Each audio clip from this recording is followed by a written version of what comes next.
अस्सलाम वालेकुम। चलिए आज आप लोगों को हम अपने हज की कुछ वीडियोस और फ़ोटोज़ शेयर करते हैं। ये जो सामने आप बिल्डिंग देख रहे हैं ये तो मदीना की बिल्डिंग है। ये सामने मस्जिद भी है जो मस्जिद गमामा के नाम से हम लोग जानते हैं इसको।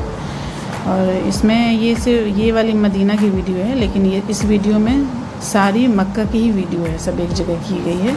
अगले वीडियो में इंशाल्लाह हम मदीना के वीडियोज़ डालेंगे। और हज की तैयारी जो हम लोग शुरू करते हैं तो काफ़ी दिन पहले से ही शुरू हो जाती है। तो चलिए कुछ हज की तैयारी के बारे में हम लोग बात करते हैं। ये जो आप देख रहे हैं ये हमारे हज की तैयारी है। बैग पैक हो रहा है। आपको ये पता होना चाहिए कि जो बैग पैक होता है वो पर हेड 7 kg हम ले सकते हैं और ट्रॉली 20 kg का होना चाहिए। उसके अलावा आपको ये पैकेजिंग में बहुत मेहनत करना पड़ता है। आपको पहले लिस्ट के हिसाब से तैयारी करनी पड़ती है, प्लास्टिक से रैप करना पड़ता है। सारे बैग्स और बैकपैक पे आपको cover number, flight number, destination, ये सारी चीज़ें तफसील लिखनी पड़ती हैं और टैग भी लगाना पड़ता है। आप अपनी पहचान के लिए, क्योंकि जब आप लैंड करेंगे जद्दा में या मदीना में लौटते वक्त, तो आपके अपने पहचान के लिए कोई भी एक तरह का रिबन अपने सारे सामान पे लगा लें ताकि वहाँ पे भीड़ में आपको कन्फ्यूज़न ना हो। दूसरी बहुत इम्पोर्टेंट चीज़ है कि आप इतना रियाल ज़रूर रखें जो कि आपके वहाँ खाने पीने और ख़रीदारी में काम आए। आपके हज का सारा इंतज़ाम हज कमेटी करती है, लेकिन आपको अपने खाने पीने या मार्केटिंग के लिए आपको वहाँ पे रियाल होना चाहिए। आपको ऐसा वहाँ देखा गया है। हम लोगों ने देखा कि जब हम मक्का पहुँच गए तो कुछ लोग परेशान थे क्योंकि उन्होंने अपना करेंसी एक्सचेंज नहीं कराया था। अब हम लोग अपने घर से, ये सामने की जो आप क्लिपिंग देख रहे हैं, इसमें हम लोग पटना से गया के लिए बस से रवाना हुए हैं। ये बस हज कमेटी वालों ने इंतज़ाम किया था। वैसे उन्होंने फ्री नहीं किया, इसका भी टिकट लिया था इन्होंने, और इन्होंने अलाउ किया था कि आप अपने फैमिली मेम्बर्स को भी बस में ले जा सकते हैं। ये गया पटना से गया तो हम लोग 2-2.5 घंटे का सफ़र है, लेकिन इस बीच में कुछ हाजियों के लिए इंतज़ाम भी किया हुआ था हज कमेटी वालों ने, जिसमें चाय वगैरह थी और फ्रेश होने का इंतज़ाम था। तो वहाँ भी कुछ देर हम लोग 10 मिनट के करीब रुके थे और फिर लगभग 3:15 बजे के करीब हम लोग गया एयरपोर्ट पहुँच गए थे। और उसके बाद तो फिर कुछ वज़ू वगैरह करके, जिनको फ़्रेश होना था फ़्रेश हो करके, फिर एहराम बांधा सभी लोगों ने, मर्दों ने, और हज की नीयत की। हज की नहीं, सॉरी, उम्रे की, क्योंकि जाते के साथ मक्का जा रहे थे तो उम्रा करना पड़ता है, इसलिए नीयत यहीं से करनी पड़ती। मीक़ात रास्ते में ही पड़ता है। और हम लोग ये अंदर जाने के लिए तैयार थे। वहाँ ये सारा जितना भी हज का बैंड वैंड वगैरह रहता है वो सब हज कमेटी वालों ने ही पटना में हम लोगों को दे दिया था। चेक इन करने के बाद हम लोगों को बोर्डिंग पास मिल गया था। हज कमेटी में हम लोगों को पहले ही ये बैंड और ब्रेसलेट मिल चुका था। ये ब्रेसलेट जो आप देख रहे हैं इस पर कवर नंबर, नाम, सारा नंबर वगैरह सब रहता है। ये तो बहुत ज़रूरी होता है। ये हम लोगों को हज हाउस में ये इंस्ट्रक्शन दिया गया था कि इसको मुस्तकिल पहनना है। जब तक हम लोग वहाँ रहे इसको पहने ही रहे। ये जो वाइट वाला है ये तो बिल्कुल हटता ही नहीं था, और ये जो ब्रेसलेट था ये निकाल सकते थे, लेकिन फिर इसको भी अगर बाहर निकले तो फिर इसको ज़रूर पहन लेना था, क्योंकि खुदा न खास्ता अगर कोई आदमी गुम होता है तो इससे पता चल जाता है। गया एयरपोर्ट पर हम लोगों को ये नाश्ता भी दिया गया था, नाश्ते का इंतज़ाम था, अच्छा नाश्ता था। और फिर हम लोगों को 8 बजे के करीब हम लोगों की फ़्लाइट थी, और फ़्लाइट हम लोगों की चली। उसके बाद बीच में रसल ख़ैमा में हम लोग 2 घंटे के लिए रुके थे, क्योंकि फ्यूल भी भरवाना था और वहाँ फिर लंच का भी इंतज़ाम करना था। और फिर ये दुबई के ऊपर से हम लोग गुज़रे थे, और ये पाम आइलैंड आपको दिख रहा होगा। दुबई के ऊपर से गुज़रते हुए हम लोग वहाँ जद्दा असर के वक्त पहुँचे थे। असर के वक्त पहुँचे, फिर असर की नमाज़ पढ़ी।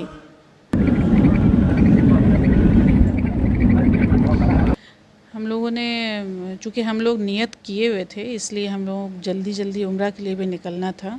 सारा सामान हम लोगों ने अज़ीज़िया होटल में, हम लोग जो हैंड बैग हम लोग के साथ था, बड़ी ट्रॉली तो पीछे से आ रही थी, वो हज कमेटी वालों ने अपने साथ भेजा था, लेकिन हैंड बैग हम लोग ले कर के आए थे। और उसके बाद जल्दी से फ़्रेश होकर के हम लोग आ गए खाने काबा, हरम शरीफ आ गए।